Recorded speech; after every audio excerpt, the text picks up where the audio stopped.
Le train s'arrêta brusquement à Downeyville, en Californie. Adelaide Morrison pressa sa main gantée contre la vitre. Elle regardait les trois dernières femmes de l'agence matrimoniale descendre sur le quai. Leur futur mari les attendait avec des sourires nerveux et des coupes de cheveux fraîches. Elle resta assise, seule dans le wagon. Elle serrait maintenant une sacoche en cuir usé. Cette sacoche contenait tout ce qu'elle possédait en ce monde. Le contrôleur était déjà passé 2 fois. Il lui lançait des regards insistants qui signifiaient que son temps était compté. Elle avait 22 ans et avait parcouru près de 3000 miles depuis Boston. Et d'après le télégramme reçu juste avant d'embarquer, elle était la toute dernière épouse par correspondance que le bureau matrimonial de l'Ouest avait de disponible cette saison. Adelaide se leva enfin, lissant le tissu froissé de sa robe de voyage bleu marine. Elle se dirigea vers la sortie.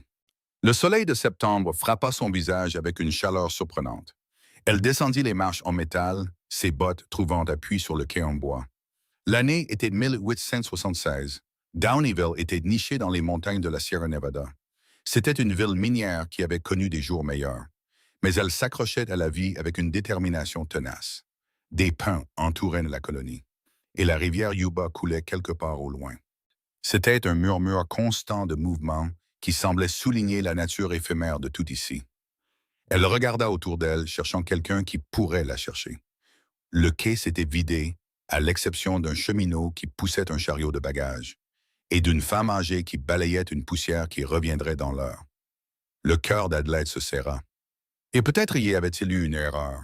Peut-être que l'homme qui avait demandé une épouse par l'agence avait changé d'avis, ou trouvé quelqu'un sur place, ou décidé que tout cet arrangement était stupide, après tout. Mademoiselle Morrison, la voix venait de derrière elle, profonde et incertaine. Adelaide se retourna pour trouver un homme debout au bord du quai, son chapeau à la main. Il était grand, mesurant bien plus d'1,80 m, avec de larges épaules qui témoignaient d'un dur labeur physique. Ses cheveux étaient brun foncé, presque noirs, et tombaient juste en dessous de son col. Son visage était buriné par le soleil et le vent. Il avait des rides autour des yeux qui suggéraient qu'il approchait de la fin de la vingtaine. Ses yeux étaient d'un bleu-gris saisissant, la couleur des nuages d'orage au-dessus des montagnes, et il la regardait avec une expression partagée entre l'espoir et l'excuse. Oui, réussit-elle à dire, sa voix plus stable qu'elle ne se sentait. Je suis Adelaide Morrison.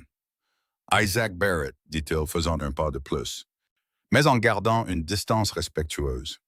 J'ai fait venir une épouse par l'agence. Ils ont écrit pour dire que vous seriez dans le train de l'après-midi. Vous êtes en retard, dit Adelaide, puis elle regretta immédiatement la dureté de son ton. Elle était fatiguée, anxieuse et luttait contre la peur qui montait en elle depuis Boston. La mâchoire d'Isaac se contracta légèrement. Je m'excuse, il y a eu un problème au ranch.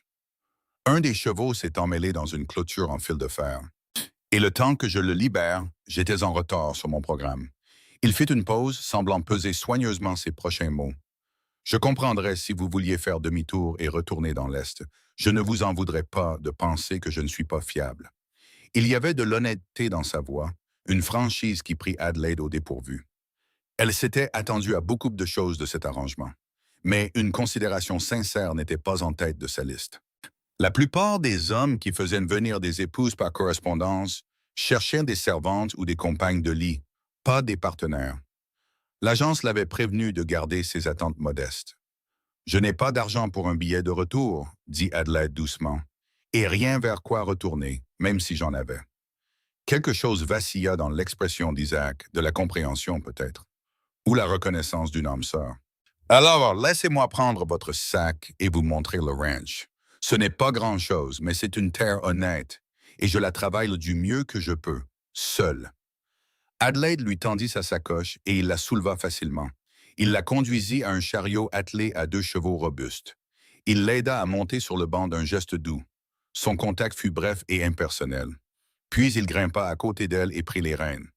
Le chariot se mit en mouvement, en grinçant, s'éloignant du petit dépôt. Il s'engagea sur un chemin de terre qui serpentait à travers les pins. Ils roulèrent en silence pendant plusieurs minutes. Les seuls sons étaient le claquement des sabots, le tintement des harnais et le murmure omniprésent de la rivière. Adelaide étudiait le paysage, si différent des rues de briques et de pavés de Boston. Tout ici semblait plus grand, plus sauvage, moins soucieux de l'ordre bien rangé de la vie humaine. C'était à la fois terrifiant et étrangement exaltant. Pourquoi avez-vous fait venir une épouse? Demanda finalement Adelaide, incapable de supporter le silence plus longtemps. Isaac garda les yeux sur la route. Le ranch a besoin de plus d'une paire de mains s'il veut survivre. Et je suppose que j'étais fatigué de manger ma propre cuisine et de ne parler qu'aux chevaux. Il la regarda, un bref coup d'œil de côté. Pourquoi avez-vous accepté de venir dans l'Ouest pour épouser un étranger? Adelaide envisagea de mentir, d'inventer une histoire romantique sur l'aventure ou le destin, mais l'honnêteté qu'il lui avait montrée méritait l'honnêteté en retour. Mes parents sont morts de la fièvre typhoïde l'hiver dernier. Je n'avais ni frère ni sœur et la maison a servi à régler leurs dettes. J'ai travaillé comme couturière pendant 6 mois, mais le salaire suffisait à peine pour une chambre dans une pension avec 5 autres femmes. Le bureau matrimonial semblait la seule voie qui ne menait pas à la misère totale.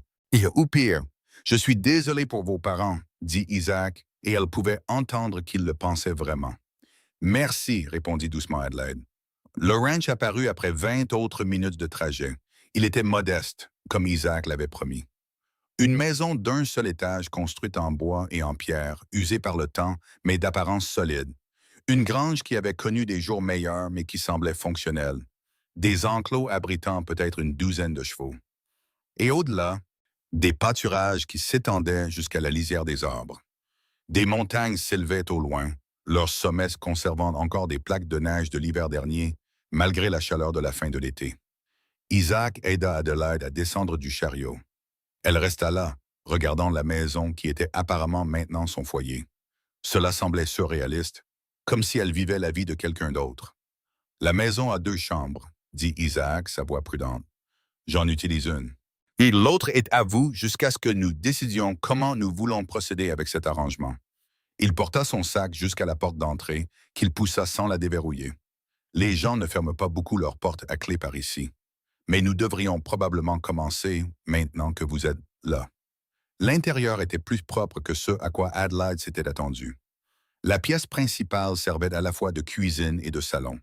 Il y avait un poêle à bois, une table en bois marquée de cicatrices avec 4 chaises et 2 fauteuils confortables près d'une cheminée en pierre. Tout était propre, bien que dépouillé. Par une porte, elle pouvait voir une chambre avec un lit à cadre en fer.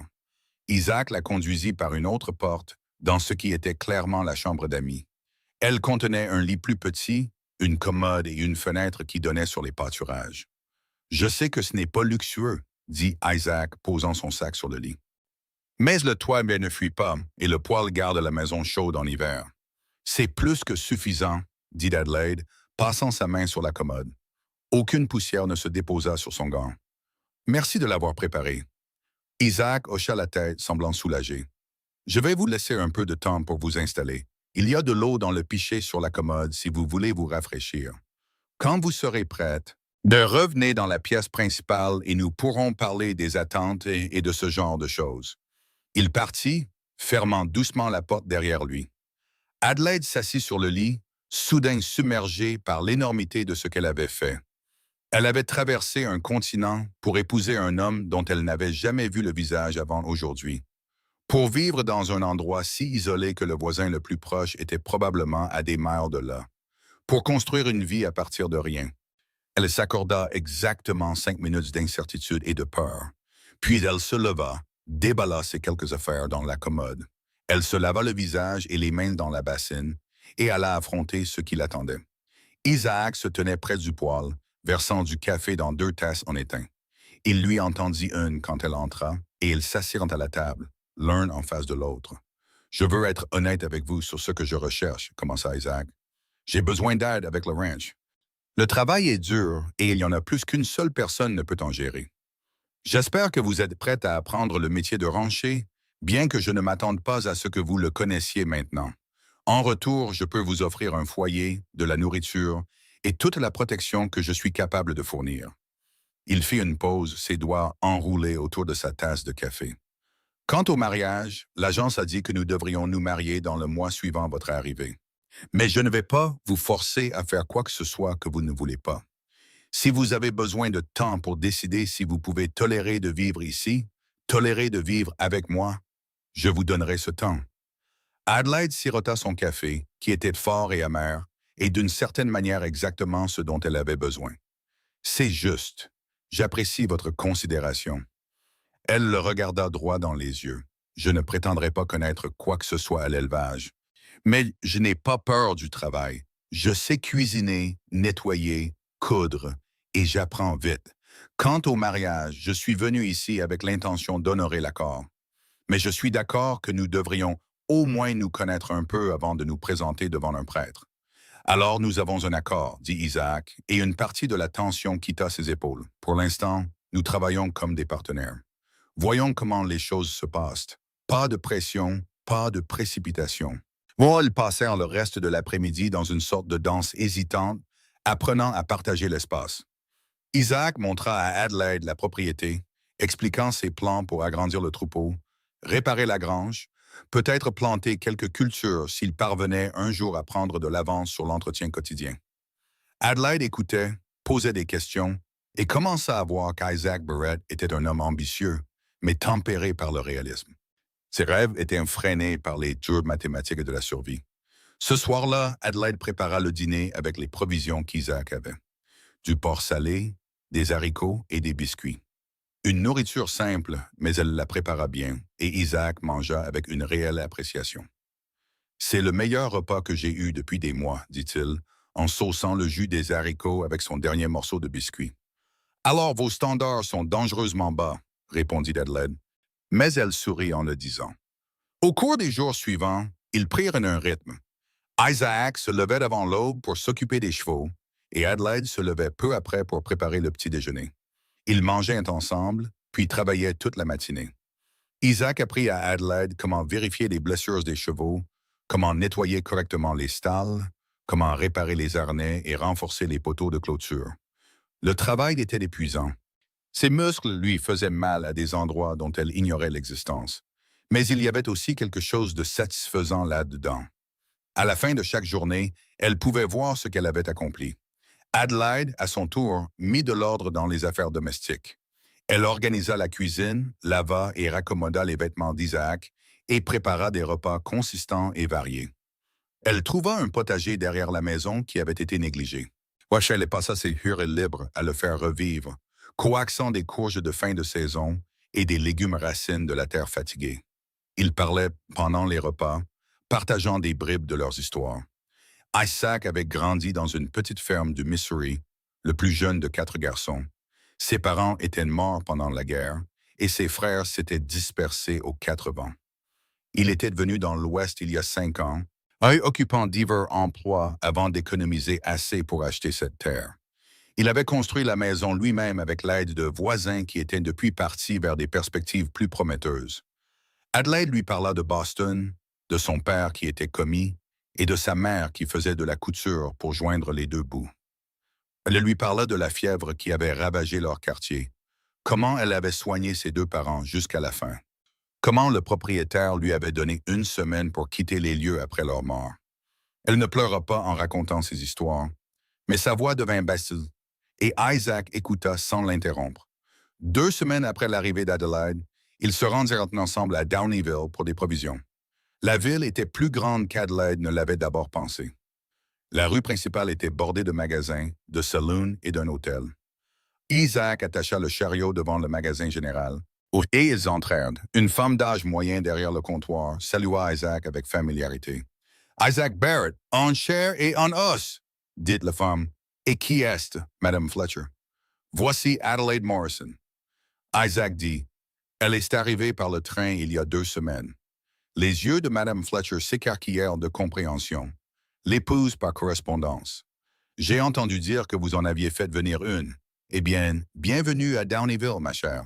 J'espère qu'Isaac vous traite bien. » Cela a été très gentil, dit Adelaide, mal à l'aise sous cet examen, mais essayant de ne pas le montrer. Ils achetèrent de la farine, du sucre, du café et d'autres produits de base. Madame Fletcher bavarda tout le temps, partageant les ragoûts de la ville et posant à Adelaide des questions qui frôlaient l'indiscrétion. Quand ils quittèrent enfin le magasin, les provisions chargées dans ce chariot, Adelaide se sentit épuisée par cette performance sociale. « Je m'excuse pour Madame Fletcher. » dit Isaac alors qu'ils quittaient la ville. Elle a de bonnes intentions, mais elle peut être un peu envahissante. Elle est curieuse, dit Adelaide. Je suppose qu'une épouse par correspondance est une nouvelle digne d'intérêt. Probablement la chose la plus intéressante qui soit arrivée ici depuis l'effondrement de la mine au printemps dernier, acquiesça Isaac. Il la regarda. Est-ce que ça vous dérange? L'attention? Adelaide réfléchit à la question. Pas vraiment. Mais ça rend les choses très réelles. Avant, c'était juste vous, moi et le ranch. Maintenant, d'autres personnes savent et elles ont des attentes sur ce que nous sommes et ce que nous devrions être. Nous n'avons pas à répondre à leurs attentes, dit Isaac fermement. Nous devons seulement trouver ce qui fonctionne pour nous. Cette conversation resta avec Adelaide au cours des jours suivants. Qu'est-ce qui fonctionnait pour eux? Elle se mit à observer Isaac de plus près, prêtant attention aux petites choses, la façon dont il vérifiait toujours qu'elle avait assez d'eau avant de boire la sienne. Comment il corrigeait patiemment ses erreurs avec les chevaux sans la faire se sentir stupide. Le rare sourire qui transformait son visage sérieux en quelque chose de chaleureux et presque enfantin. La manière prudente dont il maintenait la distance, ne l'envahissant jamais, ne présumant jamais. Il était, réalisa-t-elle, un homme bon. À une époque et dans un lieu où la bonté était souvent rare, Isaac Barrett travaillait dur, tenait sa parole et la traitait avec respect. C'était plus qu'elle n'avait espéré en montant dans ce train à Boston. Un soir de début octobre, après avoir fini de dîner et alors qu'ils étaient assis près du feu, Adelaide dit « Je pense que nous devrions fixer une date pour le mariage. » Isaac leva les yeux de la pièce de cuir qu'il travaillait, la surprise évidente dans son expression. « Vous êtes certaine? » « Je le suis, dit Adelaide. Elle joignit ses mains sur ses genoux, choisissant ses mots avec soin. Je sais que ce n'est pas une cour conventionnelle, et je sais que nous ne nous connaissons que depuis un mois, mais je sens que nous nous convenons assez bien. Nous travaillons ensemble efficacement, et je crois que nous pouvons construire une bonne vie ici, à moins que vous n'ayez changé d'avis sur le fait de vouloir une femme. Je n'ai pas changé d'avis, dit Isaac rapidement. Je veux juste m'assurer que vous ne vous sentez pas sous pression. Je pensais ce que j'ai dit à propos de vous donner du temps. J'ai eu du temps, répondit Adelaide, et j'ai pris ma décision. Si vous êtes d'accord, j'aimerais vous épouser. Quelque chose de brillant et de féroce brilla dans les yeux d'Isaac. Alors oui, oui Adelaide, je suis plus que d'accord. Ils se marièrent 3 semaines plus tard dans la petite église de Downeyville. Madame Fletcher et son mari servirent de témoins. Adelaide portait une robe simple qu'elle avait cousue elle-même avec du tissu qu'Isaac lui avait acheté en ville. Isaac portait sa chemise et son pantalon les plus propres, ses cheveux soigneusement peignés en arrière. La cérémonie fut brève. Les paroles du prêtre étaient usées par la répétition. Mais quand Isaac prit la main d'Adelaide pour glisser la fine alliance en or à son doigt, son contact fut doux et sa voix stable. « Mas, je promets de prendre soin de vous et de travailler à vos côtés aussi longtemps que nous vivrons tous les deux, dit-il, s'écartant des vœux traditionnels. Et je vous promets de la même chose, répondit Adelaide, le regardant dans les yeux.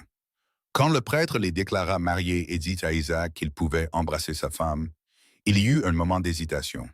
Puis Isaac se pencha et posa ses lèvres sur celles d'Adelaide, un baiser doux, bref et plein de possibilités. Adelaide sentit quelque chose palpiter dans sa poitrine, une chaleur qui n'avait rien à voir avec l'église étouffante. Ils organisèrent une petite réception à l'hôtel. Madame Fletcher avait insisté pour l'organiser malgré les protestations d'Adelaide. Une douzaine d'habitants de la ville y assistèrent. Des voisins qu'Adelaide n'avait pas encore rencontrés, offrant leurs félicitations et leurs conseils, et spéculant sur le moment où de petites Barretts couraient dans le ranch. Adelaide sourit à travers tout cela, la main d'Isaac stable au creux de son dos, une encre dans la tempête sociale. Quand ils retournèrent enfin au ranch ce soir-là, le soleil se couchait derrière les montagnes, peignant le ciel de nuances d'orange et de violet. Isaac aida Adelaide à descendre du chariot, et ils restèrent un moment dans la lumière déclinante, ne sachant pas trop comment procéder. « Je suis content d'avoir envoyé cette lettre au bureau matrimonial, » dit Isaac doucement. « Et je suis reconnaissant que ce soit vous qui y ayez répondu. »« Je suis contente d'être venue, » dit Adelaide, et elle réalisa que c'était vrai. J'avais si peur dans ce train. Je pensais que je faisais la pire erreur de ma vie. Mais être ici avec vous, ça semble juste d'une certaine manière. Isaac tendit la main et glissa une mèche de cheveux rebelles derrière son oreille, ses doigts s'attardant sur sa joue. Je veux que vous soyez heureuse ici, Adelaide. Je ferai tout ce que je peux pour m'en assurer. Je sais que vous le ferez, dit-elle. Elle se hissa sur la pointe des pieds et l'embrassa avec plus d'assurance qu'à l'église. Isaac répondit, ses bras l'entourant, la serrant contre lui.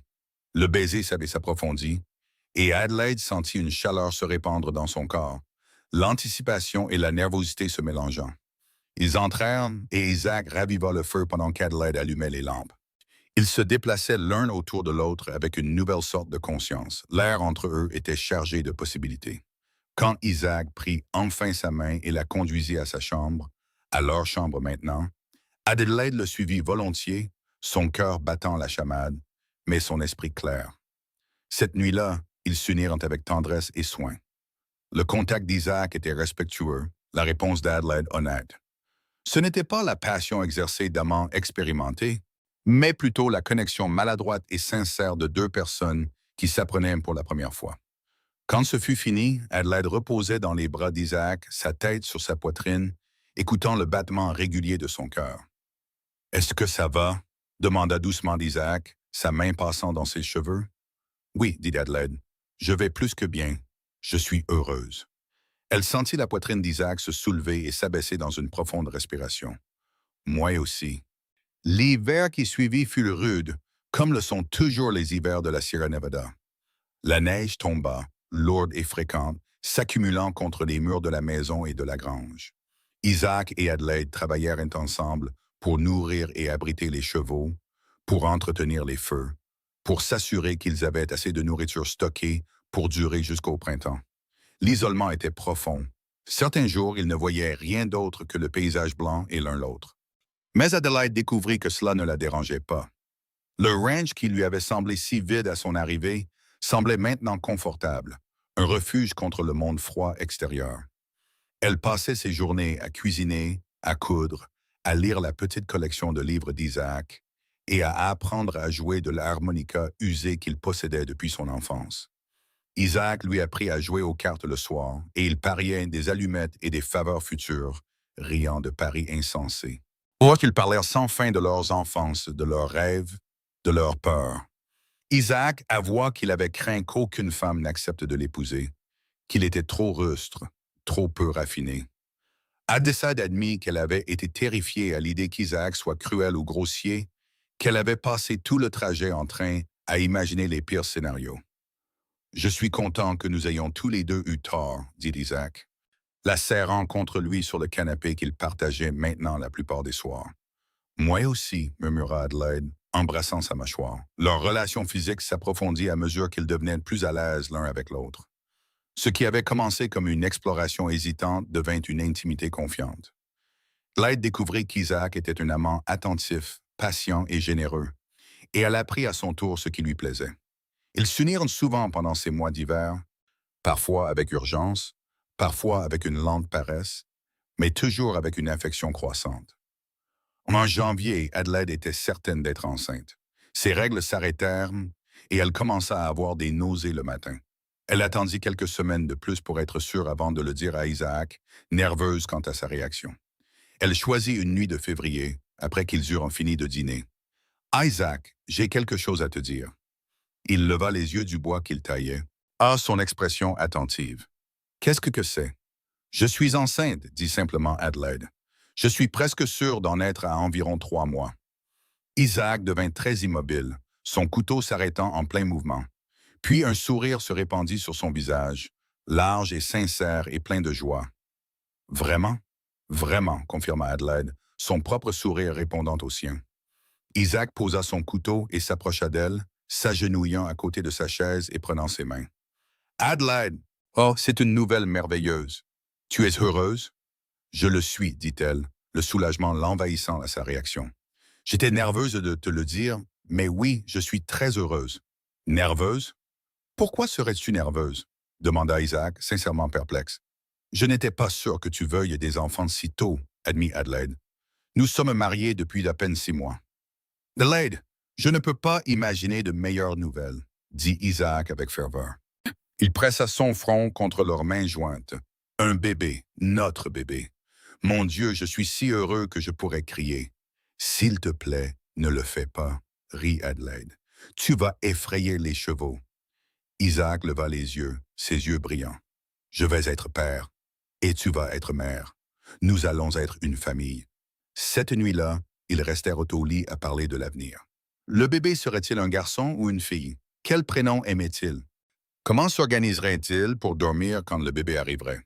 Devrait-il construire une extension à la maison?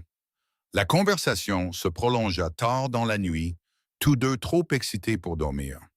La grossesse se déroula bien. Adelaide souffrit de nausées matinales pendant les premiers mois, mais elles s'estompèrent en avril. Son corps changea, son ventre s'arrondissant avec l'enfant qui grandissait. Isaac était attentif et protecteur, insistant pour qu'elle ne travaille pas trop dur, moi bien qu'Adelaide refusa d'être complètement inutile. Elle cuisinait toujours, s'occupait toujours du jardin qui revenait à la vie au printemps et aidait toujours aux tâches plus légères.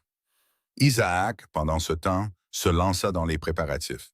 Il construisit un berceau en bois de pin, le ponçant jusqu'à ce qu'il soit lisse et gravant de simples motifs sur la tête de lit. Il agrandit la maison, ajoutant une petite chambre d'enfant qui communiquait avec leur chambre. Il acheta du tissu en ville, et Adelaide cousit de minuscules vêtements, s'émerveillant de la petitesse des habits. En juin, un mois avant la date prévue de l'accouchement d'Adelaide, ils reçurent des visiteurs inattendus. Un chariot arriva au ranch, transportant un homme de l'âge d'Isaac, une femme un peu plus jeune et 3 enfants âgés d'environ 5 à 10 ans. Thomas Whitmore, cria l'homme alors qu'Isaac et Adelaide sortaient de la maison.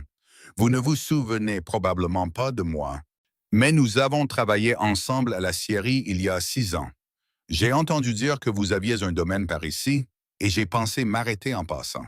Le visage d'Isaac s'illumina de reconnaissance. Thomas, je me souviens de toi. Content de te revoir. Il serra la main de Thomas, puis salua sa femme, Helen, et leurs enfants. Nous nous dirigeons vers le nord, en Oregon, expliqua Thomas.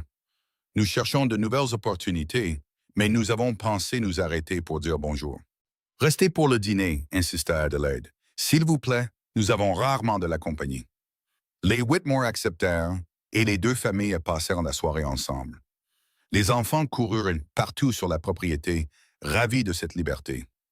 Pendant que les adultes parlaient, Thomas et Helen racontèrent leur voyage, les défis de déplacer une famille à travers le pays.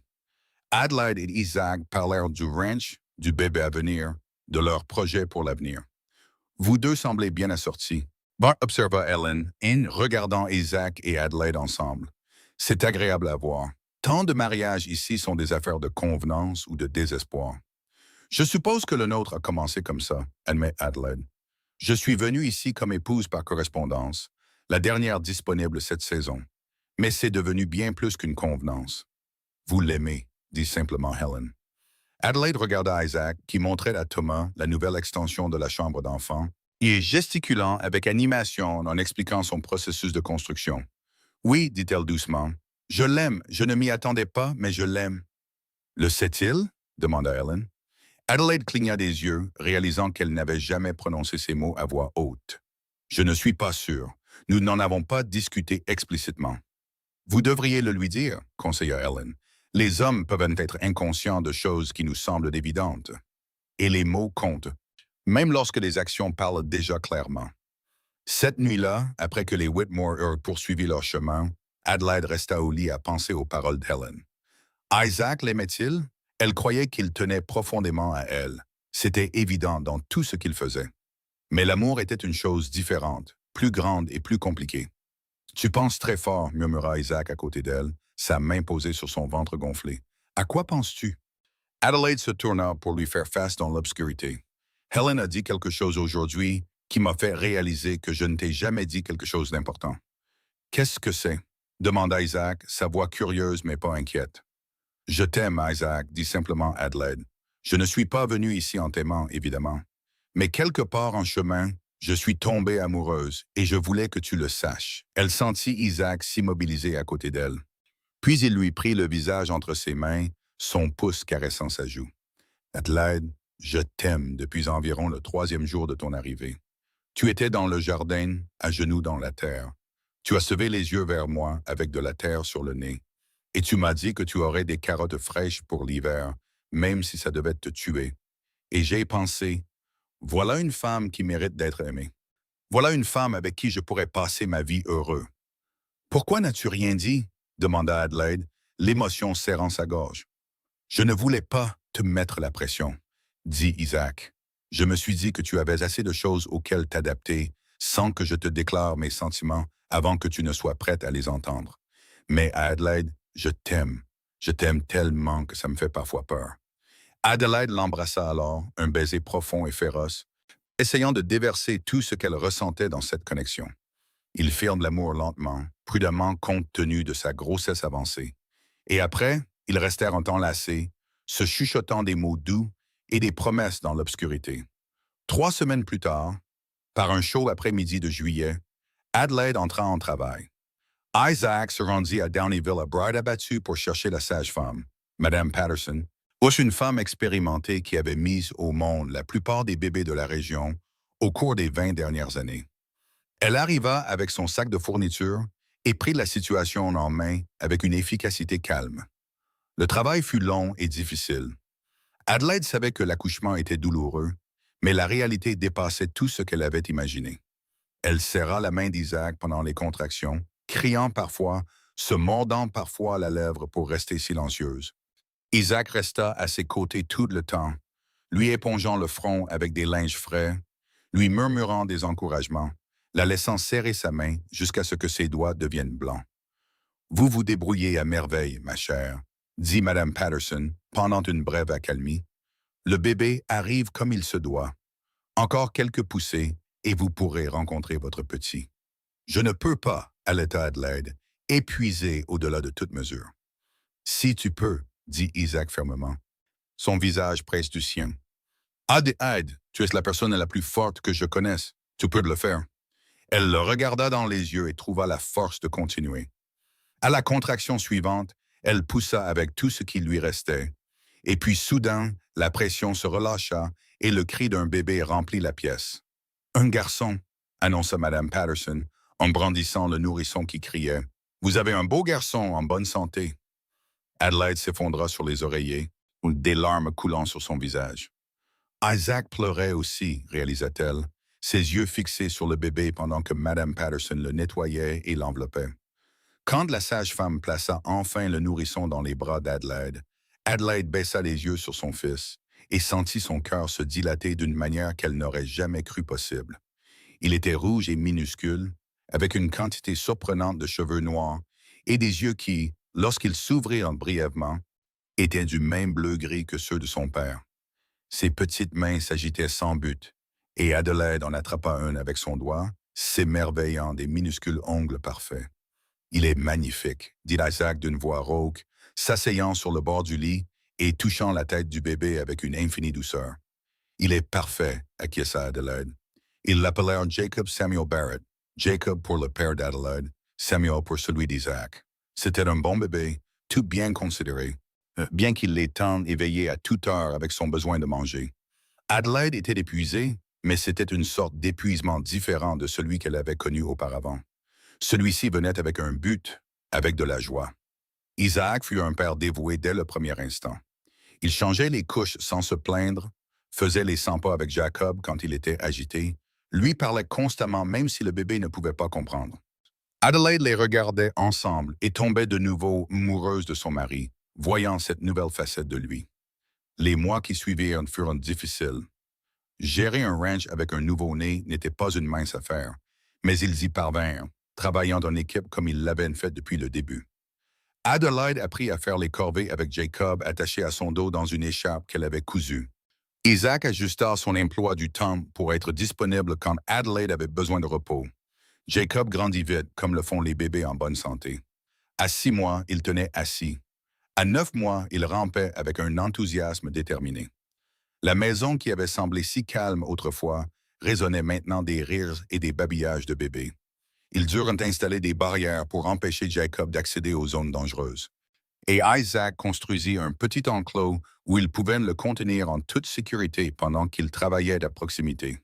Quand Jacob eut 1 an, ils organisèrent une petite fête, invitant les quelques voisins à une distance raisonnable. Madame Fletcher vint avec son mari, ainsi que le prêtre et sa femme, et 3 autres familles qui travaillaient la terre dans les environs. C'était une fête modeste, mais Jacob était ravi de l'attention, montrant sa capacité à se tenir debout en s'accrochant aux meubles.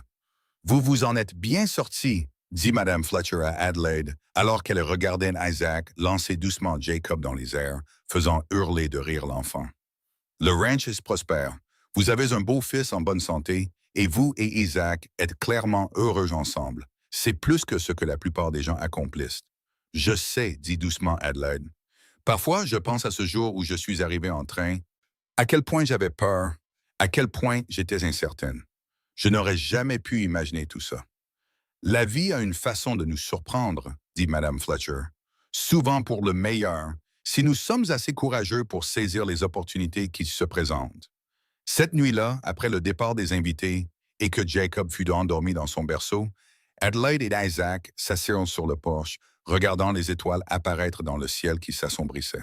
« Tu le regrettes parfois ?» demanda Adelaide, « d'avoir fait venir une épouse par correspondance au lieu de courtiser quelqu'un du coin. » Isaac la serra plus fort contre lui. « Jamais. Pas même un instant.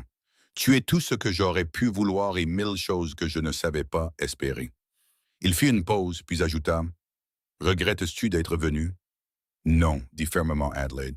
C'est la meilleure décision que j'ai jamais prise. Venir ici, t'épouser, construire cette vie, j'aime tout. »« Ah, je t'aime. Je t'aime aussi, dit Isaac en embrassant le sommet de sa tête. Plus que je n'ai de mots pour l'exprimer. Ils restèrent assis en silence, écoutant les bruits nocturnes du ranch. Un hibou ululait depuis la lisière des arbres. Les chevaux bougeaient tranquillement dans la grange. La rivière coulait au loin. Tout était paisible. Tout était bien. Au cours des années suivantes, le ranch continua de croître.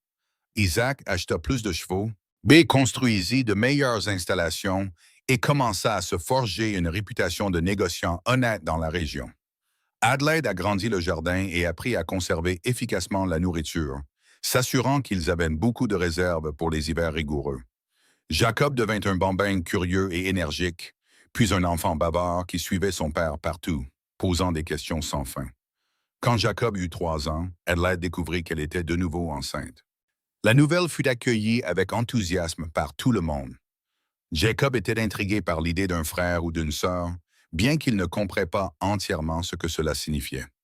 Isaac était ravi, espérant un autre bébé en bonne santé.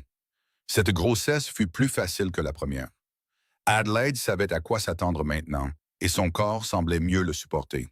Elle travailla pendant la majeure partie, ne ralentissant que dans les dernières semaines. Quand elle entra en travail en mars, Isaac alla de nouveau chercher Mme Patterson, et la sage-femme mit au monde une petite fille en bonne santé après un travail qui fut heureusement plus court que celui de Jacob. Ils l'appelèrent Ruth Elizabeth Barrett, et elle fut la fille de son père dès le début. Elle avait les cheveux plus foncés d'Adelaide, mais les yeux bleu-gris d'Isaac, et même en tant que nourrisson, elle avait une expression sérieuse et observatrice qui la faisait paraître plus âgée que ses semaines. Jacob était fasciné par sa petite sœur. Il voulait la tenir constamment, bien qu'il dût être surveillé attentivement pour s'assurer qu'il était assez doux. « Mon bébé », disait-il fièrement à quiconque venait en visite. « Ma Ruth, pas seulement la tienne », corrigeait Adelaide en riant. « Elle est à nous tous. » Mais Jacob n'avait pas entièrement tort. En grandissant, Mère Ruth et Jacob formèrent un lien étroit. Il était protecteur envers elle, la divertissant quand elle était agitée, lui apprenant des choses dès qu'elle fut assez grande pour apprendre. Ruth, de son côté, adorait son grand frère, son visage s'illuminant chaque fois qu'il entrait dans une pièce. Adelaide regardait ses enfants jouer ensemble et ressentait un profond contentement. C'était ce qu'elle n'avait jamais osé espérer à Boston, quand elle était seule et désespérée. Une famille, un foyer, et un partenaire qui l'aimait vraiment. Cela l'étonnait encore parfois de voir à quel point sa vie avait changé.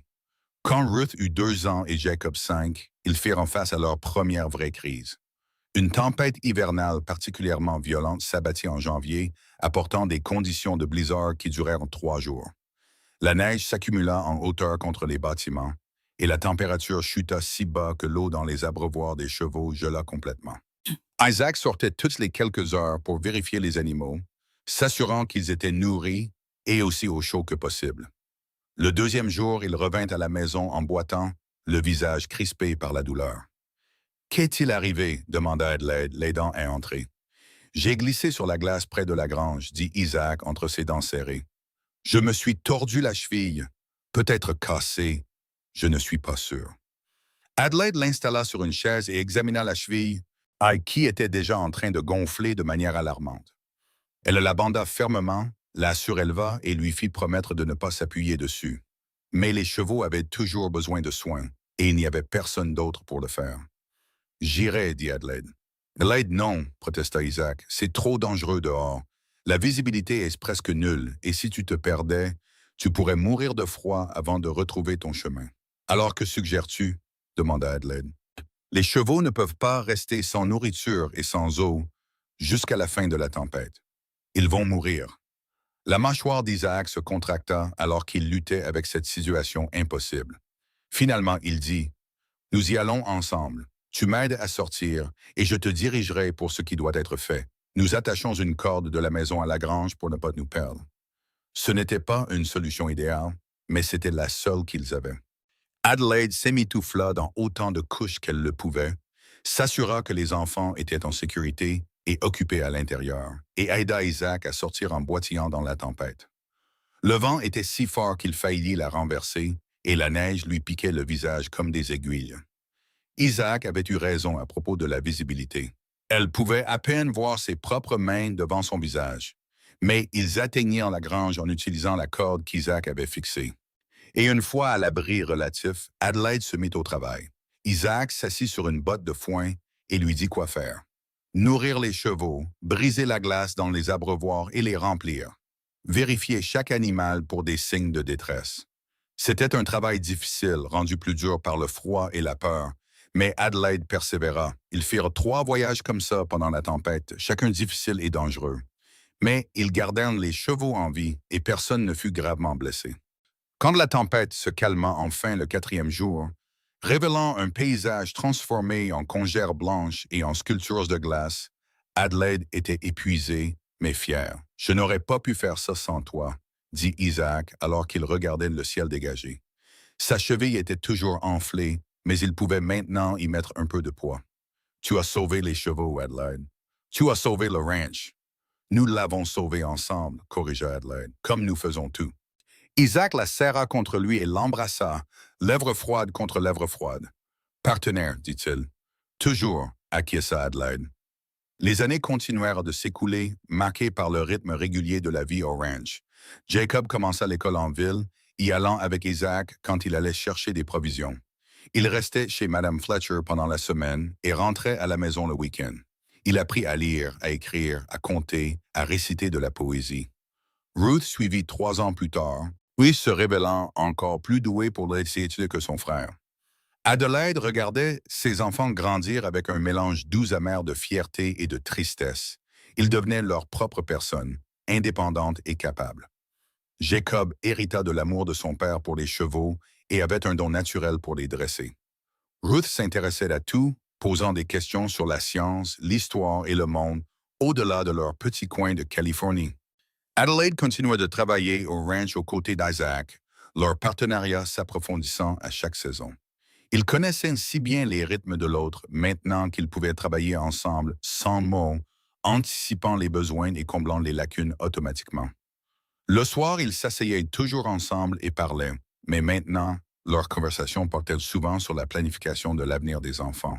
Ils discutaient de la possibilité que Jacob veuille reprendre le ranch un jour ou que Ruth veuille poursuivre des études supérieures. Parfois, je n'arrive pas à croire la chance que j'ai eue, dit Isaac un soir, alors que les enfants dormaient et qu'ils étaient seuls près du feu. Ce jour où tu es descendu du train, la dernière épouse par correspondance disponible. Je n'avais aucune idée que je rencontrais la personne qui deviendrait mon monde entier. Adelaide posa sa tête sur son épaule. Je me sentais si indésirable ce jour-là, la dernière qui restait, celle que personne d'autre n'avait choisie. Maintenant, je réalise que cela signifiait que j'étais gardé pour la bonne personne.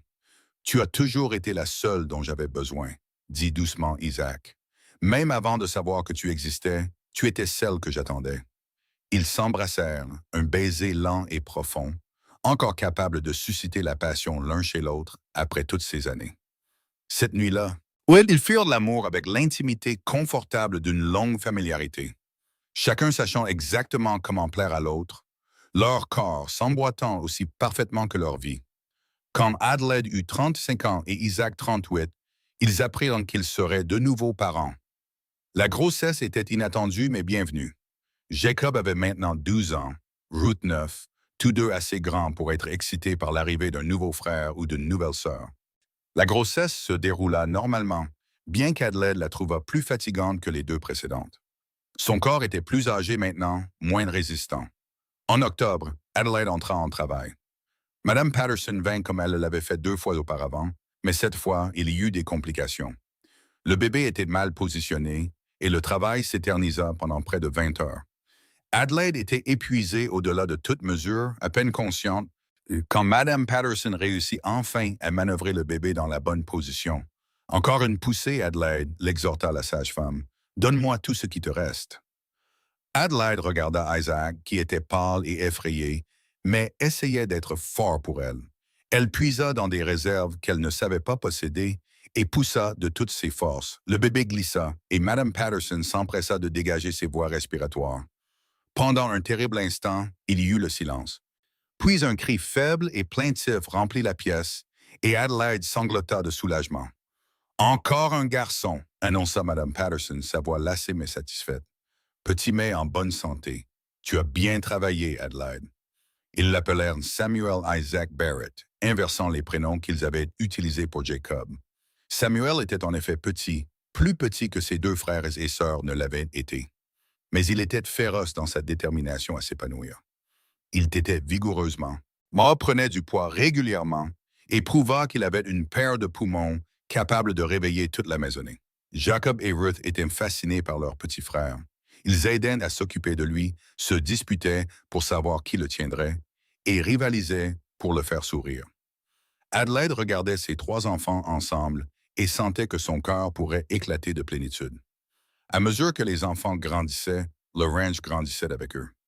Isaac construisit une plus grande grange, agrandit les pâturages et établit une réputation qui attirait des acheteurs d'aussi loin que San Francisco. Le jardin d'Adelaide devint si productif qu'elle vendait les légumes et les conserves excédentaires en ville, développant son propre petit revenu qu'elle économisait soigneusement. Les années apportèrent aussi des pertes. Madame Fletcher décéda quand Samuel eut 3 ans et Adelaide pleura à l'enterrement. Elle se souvenait de la gentillesse de la vieille femme à son arrivée à Downeyville, incertaine et effrayée. Le prêtre qui les avait mariés prit sa retraite et partit vivre avec sa fille. Madame Patterson mourut dans son sommeil à 72 ans, et toute la ville pleura la femme qui avait mis au monde tant d'entre eux. Mais il y eut aussi des joies. Jacob devint un jeune homme grand et fort qui pouvait s'occuper de n'importe quel cheval du ranch, passé de plusieurs que d'autres avaient abandonné.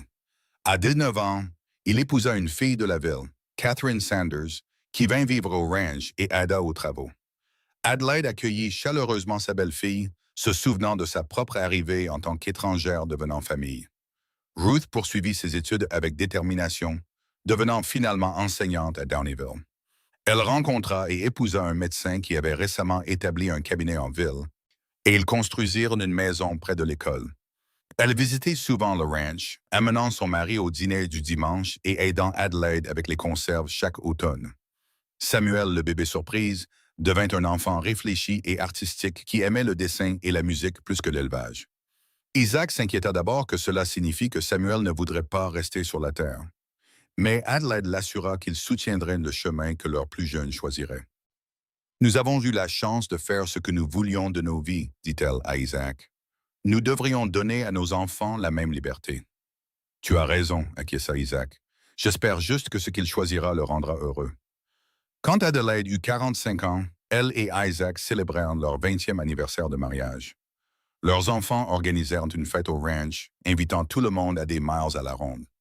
C'était une belle journée de septembre, chaude mais pas trop, et avec une brise qui portait l'odeur des pins de la forêt environnante. Adelaide se tenait avec Isaac pendant que les voisins et les amis portaient un toast à leur long mariage, à leur ranch prospère, à leurs beaux enfants.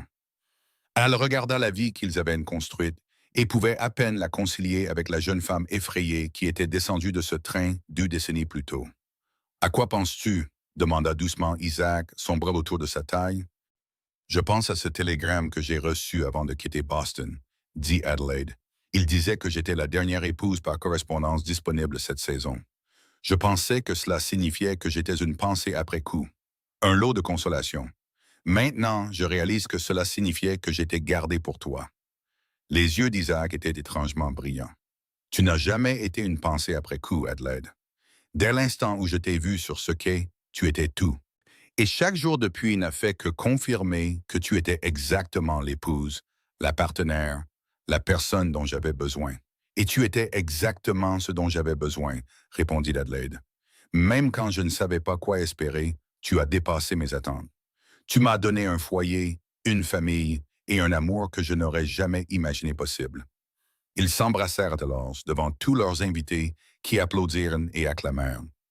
Leurs enfants gémirent d'une affection embarrassée, mais Adelaide pouvait voir le bonheur sur leur visage, la sécurité qui venait d'avoir grandi dans un foyer rempli d'amour sincère. Les années continuèrent leur marche régulière. Jacob et Catherine eurent leurs propres enfants, des jumelles qu'Adelaide se plaisait à gâter. Ruth et son mari eurent un fils, sérieux et studieux comme sa mère. Samuel quitta finalement le ranch, déménageant à San Francisco pour étudier l'art, mais il rendait souvent visite et parlait toujours du ranch comme de sa maison. Les cheveux d'Isaac passèrent du brun foncé à l'argenté, et Adelaide trouva des fils gris dans les siens. Ils se déplaçaient plus lentement qu'auparavant, leur corps portant les marques de décennies de dur labeur. Mais ils étaient en bonne santé, heureux et toujours profondément amoureux. Pour leur 30e anniversaire, ils firent un rare voyage ensemble, laissant le ranch entre les mains compétentes de Jacob et se rendant à San Francisco pour voir Samuel. La ville était écrasante après tant d'années dans la Californie rurale, mais c'était aussi excitant. Samuel leur montra son atelier, les peintures qu'il vendait, la vie qu'il s'était construite. Adelaide était fière de son plus jeune, reconnaissante qu'il ait trouvé son chemin. « Regrettes-tu parfois d'être resté au ranch? » Il demanda Samuel un soir alors qu'il se promenait dans le Golden Gate Park. « Tu aurais pu avoir une vie différente, quelque chose de plus facile peut-être. » Adelaide réfléchit sérieusement à la question. « Non, je ne le regrette pas. Le ranch a été un travail difficile, certainement, mais il a aussi été profondément satisfaisant.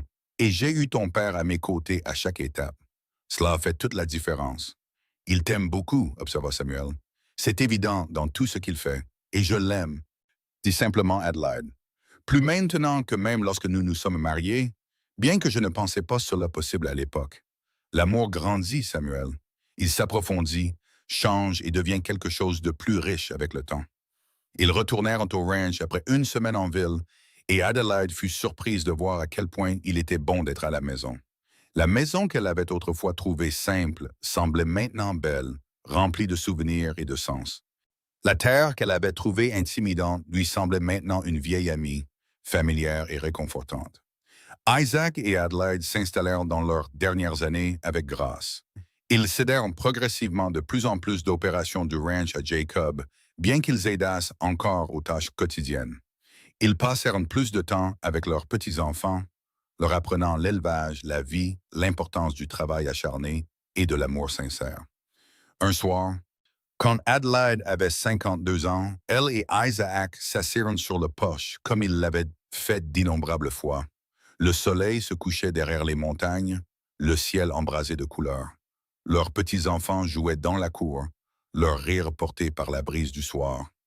« Tu te souviens de ce que tu m'as dit le jour de mon arrivée? » demanda Adelaide. « À propos du ranch qui n'était pas grand-chose, mais qui était une terre honnête. »« Je me souviens, » dit Isaac. « J'avais peur que tu sois déçu, que tu t'attendes à quelque chose de plus grandiose. »« J'étais terrifié ce jour-là, » admit Adelaide. « Mais tu as été si honnête, si direct.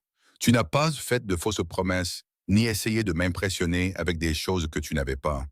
Tu m'as juste offert toi-même et cette vie telle qu'elle était vraiment. »« C'était tout ce que j'avais à offrir, » dit Isaac. « C'était tout, » corrigea Adelaide. « Tu étais tout, tu l'es toujours. » Isaac prit sa main, bouge son pouce frottant ses jointures. « Quand j'ai envoyé cette lettre au bureau matrimonial, j'étais désespéré et plein d'espoir à la fois. Je n'aurais jamais rêvé qu'il m'enverrait quelqu'un comme toi.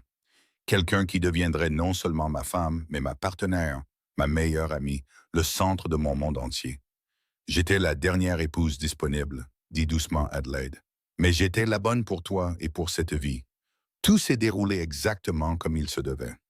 Ils restèrent assis en silence alors que le soleil achevait sa descente et que les étoiles commençaient à apparaître. À l'intérieur de la maison, Catherine préparait le dîner et l'odeur de la cuisine flottait jusqu'à eux.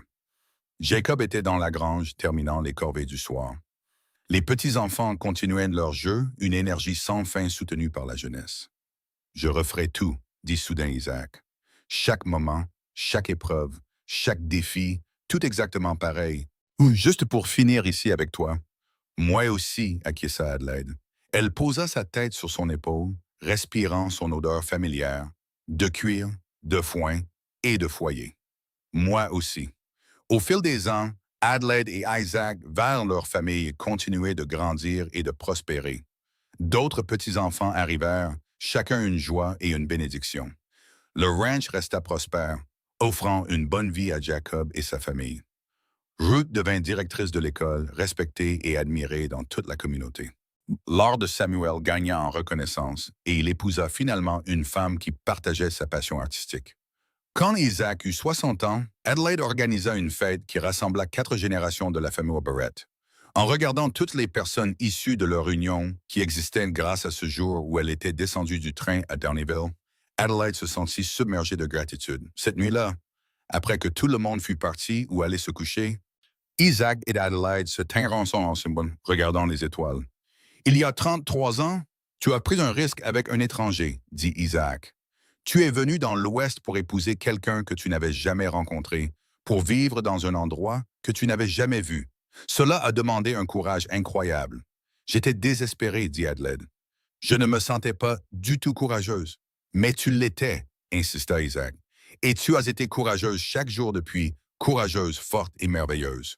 Wow. Tu as fait de ce ranch un foyer, Adelaide. Tu as rendu ma vie digne d'être vécue. Adelaide se tourna vers lui, prenant son visage buriné entre ses mains. Et tu m'as donné une raison d'être courageuse. Tu m'as montré ce que l'amour pouvait être, ce que le partenariat signifiait. Tout ce qui est bon dans ma vie vient de ce jour où je suis arrivé ici, et tu attendais sur le quai. Ils s'embrassèrent, un baiser doux et tendre, un baiser qui contenait 3 décennies d'amour, d'engagement et de vie partagée. Autour d'eux, le ranch reposait silencieusement sous les étoiles, un témoignage de ce que 2 personnes pouvaient construire ensemble quand elles se trouvaient. Les années continuèrent de passer, chacune ajoutant à la riche tapisserie de leur histoire commune. Il y eut des défis, comme la vie en apporte toujours. Un incendie dans la grange qui fut heureusement maîtrisé avant de se propager. Une année de sécheresse qui mit leur ingéniosité à l'épreuve. La santé d'Isaac commença à décliner vers la fin de la soixantaine, son cœur n'étant plus aussi fort qu'avant. Mais ils affrontèrent tout ensemble, comme ils l'avaient toujours fait. Adelaide resta forte bien au-delà de la soixantaine, ses mains toujours capables, son esprit toujours vif. Elle aida à prendre soin d'Isaac quand il en avait besoin, tout comme il avait pris soin d'elle à travers 3 grossesses et d'innombrables maladies au fil des ans. Leurs enfants et petits-enfants se rallièrent autour d'eux, offrant soutien et amour. Un matin de printemps, quand Adelaide avait 68 ans et Isaac 71, ils se réveillèrent ensemble dans le lit qu'ils avaient partagé pendant plus de 4 décennies. La respiration d'Isaac était laborieuse, son visage pâle. Adelaide sut, avec la certitude qui vient de la connaissance complète de quelqu'un, que c'était le début de la fin. Elle fit venir leurs enfants, et ils arrivèrent rapidement. Jacob de la Grange, où il dirigeait maintenant le ranch. Ruth de la Ville, amenant son mari. Samuel de San Francisco, qui était en visite pour la semaine. Ils se rassemblèrent dans la chambre, avec Catherine et plusieurs des petits-enfants assez âgés pour comprendre. Isaac les regarda chacun, ses yeux toujours brillants malgré son corps défaillant. « Je suis fier de vous tous, dit-il, sa voix faible mais claire. Vous avez tous mené de bonnes vies. Vous avez tous été des bénédictions. » Puis il regarda Adelaide et son expression s'adoucit en quelque chose de transcendant. « Adelaide, mon amour, mon épouse, tu étais la dernière disponible, mais tu étais la seule dont j'ai jamais eu besoin. Tu m'as tout donné, un foyer, une famille, un amour qui a rendu chaque jour digne d'être vécu. » Adelaide lui tenait la main, des larmes coulant sur son visage. « Et tu m'as donné la même chose, Isaac. Tu m'as sauvé quand j'étais perdu. Tu m'as aimé quand je me sentais indigne d'amour. Tu m'as montré ce que signifiait vraiment partager une vie avec quelqu'un. Aucun regret? Demanda doucement Isaac. Pas un seul, répondit fermement Adelaide. Chaque moment avec toi a été un cadeau. Isaac sourit, et c'était le même sourire qu'il lui avait offert ce premier jour sur le quai du train, plein d'espoir et d'honnêteté. Bien, c'est bien. Il ferma alors les yeux, tenant toujours la main d'Adelaide. Sa respiration devint plus superficielle, les pauses entre les respirations plus longues. Adelaide resta assise avec lui caressant les cheveux, lui chuchotant des mots d'amour et de réconfort. Leurs enfants restèrent proches, offrant un soutien silencieux. Alors que le soleil atteignait son zénith, inondant la pièce de lumière dorée, Isaac prit une dernière profonde inspiration et l'expira lentement. Et puis il s'en alla, son visage paisible, sa main encore chaude dans celle d'Adelaide. Le chagrin fut profond, une douleur physique qu'Adelaide ressentit dans chaque partie de son corps. Pour la première fois en 43 ans, elle était seule. L'homme qui avait été son partenaire en tout, qui la connaissait mieux qu'elle ne se connaissait elle-même, était parti. Mais même dans son chagrin, Adelaide trouva du réconfort. Elle avait eu la chance de connaître un amour que beaucoup de gens ne connaissent jamais.